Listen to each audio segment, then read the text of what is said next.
Okay, Manchester United are said to be in talks with Borussia Dortmund over Jadon Sancho on a loan deal until the end of the season. The player returning, Julien Laurens and Luis Garcia still with Shaka and myself.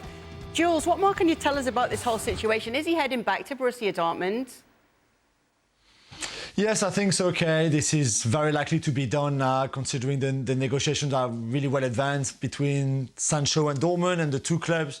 As well, I expect him to join Dortmund in they go to Marbella for their winter camp in the sun in the next few days. I think tomorrow, actually, and I think he would be there very soon after, if not at the same time.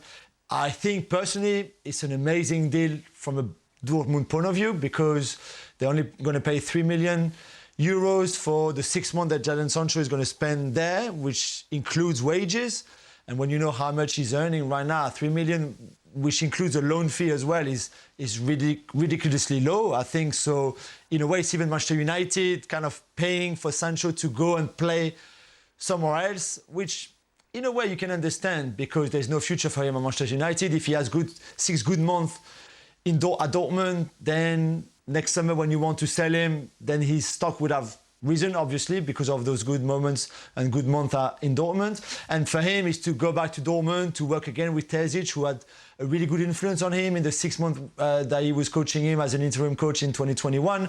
So all of that, and you can understand Dortmund needing not another winger. That's not, I think, I mean, yes, it's another winger and they already have a lot, but he's a winger with a different skill set to Adeyemi, to Malen, to Bino Gittens, for example. So they needed someone like him. And at that price, I think it makes a lot of sense for Dortmund.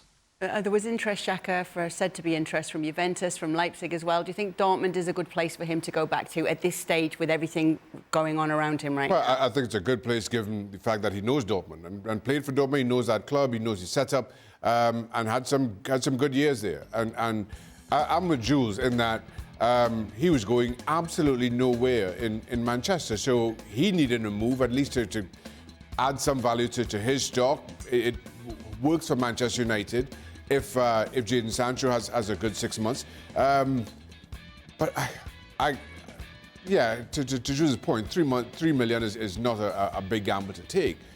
I haven't seen, well, quite clearly from that stat, there's nothing that Jadon Sancho has done in Manchester United to suggest that he's going to rekindle that lost spark. So I understand the gamble. I'm just I'm not that convinced that it works out. So how do you come back? How can he come back, Luis, after what has been a long time away from being at the best of himself? Quick and with the opportunities and getting minutes. I think the most important is as soon as he arrived to Dortmund, start playing a lot of minutes. That's how he's going to get back the confidence, get back the way that he was back in 2021. I think he's a magnificent player. I think he can bring so many, because there are not many players like him who can be players, who can score goals, who can assist. You saw the stats. But definitely, we have to look at, he's only 23. He's a player who should start his career right now. And we are talking like he was a long time ago or at the end of his career. So I think, and I'm expecting him to do well as soon as when he arrived with the right attitude, with the right mentality and ready to work, because they are not going to give him the minutes for free. Dortmund has got already a team built and strong. They only need a couple of things and maybe he can add those moments. So I think he's a great player and he can add a lot of good things to Borussia Dortmund. Yeah, and you'll be able to see him on ESPN as well, playing his football with Borussia Dortmund, should all go well. Let's focus on the Premier League then and how things have turned out since we have had Christmas. Let's just say that, because when we were heading into Christmas, Arsenal, top of the table, isn't the case now. They're fourth at this stage, and it's Liverpool who are top of the table, and we'll get to Liverpool in just a moment. But Jules, I think last time you were on, particularly with me anyway, Arsenal were top. What's gone wrong since then? What's going on? Sorry, Kay, the line just cut when you asked me the question, sorry. Very convenient when we're asking you what's gone wrong with Arsenal. Yeah. So what's gone wrong with Arsenal over these last few games? They were top going into Christmas Day and now they're not, they're fourth. Yeah, that's right, from top to fourth. I mean, we all know that football can go very quickly. They look so good against Brighton, for example, in their home win. And then the West Ham game happened where they didn't defend well at all, but they were still, for me, the better side. and could have played that game again and would have won it. However, I think the most worrying is the Fulham defeat because they didn't play well at all. It was their worst performance of the season. They conceded some cheap goals again, whereas defensively they've been really solid, pretty much up to the West Ham game. Even if they conceded there and there, they looked solid. They looked more in control of their games, of the performance of the game, the tempo of the game. And especially against Fulham, there was none of that. So there might be a bit of tiredness, and some players have played a lot already, and some players are less efficient than last season. The front three especially. Martinelli is clearly going through a time where he's lost a bit of confidence. Gabriel Jesus is Gabriel Jesus. We know everything good that he brings, but we also know that he should be scoring a bit more goals. And then Bukayo Saka, it feels like a lot rests on him and maybe a little bit too much, actually. So it's still not over for them, of course. They're still not too far behind Liverpool, Villa and City, but they just can't have again that kind of the deep of form that we saw against West Ham and Fulham. Luis, what's your thoughts on Arsenal's attack right now? And now if you see a body language of the player is not the same. They look tense, they look worried, they look concerned about not getting the results. And that's a pressure that they received last year. And it looks like this season is exactly the same. They are starting feeling the pressure that the gap between Liverpool and Aston Villa is getting bigger. The Manchester City, they are going to get back, even though they have a few bad results.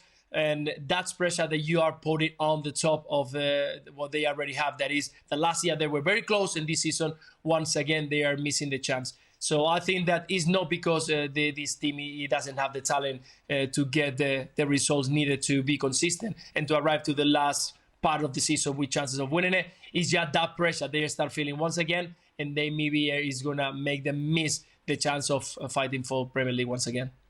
OK, Luis, given that you are on and Liverpool are top, we've got to go there and get you to talk about that. I'm sure you're happy to do so. But how are they going to deal with the absence of Mo Salah? Wow, that's not the question that I was expecting, Kay. I was expecting a nicer one. We are looking good. We are looking strong up front. We are looking so. We've been talking a lot about our defense, conceding goals, and now that we look solid, Van Dijk is back again to become the leadership. You're going to ask me about Mo Salah and how we are going to miss him so much, of course, because Liverpool, we've been proven that Núñez not having that clarity in front of the goal. Now is back Jota, so maybe we can have some ads. And with Luis Diaz also on the left side providing assists and goals, I think we're going to be fine. But yeah, that big piece of not having Mo Salah, I still don't know how are we going to work with it, because he's a key player. It's not only the amount of goals he can bring to the team, it's the amount of attraction, because when he's on the field, he managed to attract players on him and release spaces and release attention from other players who can arrive in second line that we've seen against in the game against Newcastle when they won 4-2, with the arriving of players like Diogo Jota or Luis Diaz or even Núñez or Gakpo in second line. So I think it's going to be very difficult. We still don't know who is going to be playing in that position. Maybe Harvey Elliott is an option, maybe changing a little bit the shape and not having a wide player on the right side. But definitely something that Liverpool needs to adapt very quick, because he's a key player and probably unreplaceable. So are Liverpool going to win the league this season, Luis? I hope so. I don't see things that tells me that maybe they are going to miss it. I think that with the opportunity that they are having, getting results, looking good, because now, again, I'm going to repeat myself, they look very solid at the back. It's a team that with Konate and Van Dijk, I think they found a great partnership, allowing Alexander-Arnold to get into the middle. You got so many different options up front with Gakpo, with Núñez, with Jota, with Luis Diaz, players who can combine, who can play together. I think Szoboszlai have brought something different to the team, that box-to-box player who can score goals, but also give you that battle into the midfield. I think that is something very important. McAllister is back into the team once again, so it looks very strong, to be honest, and I don't see why not they can go all the way.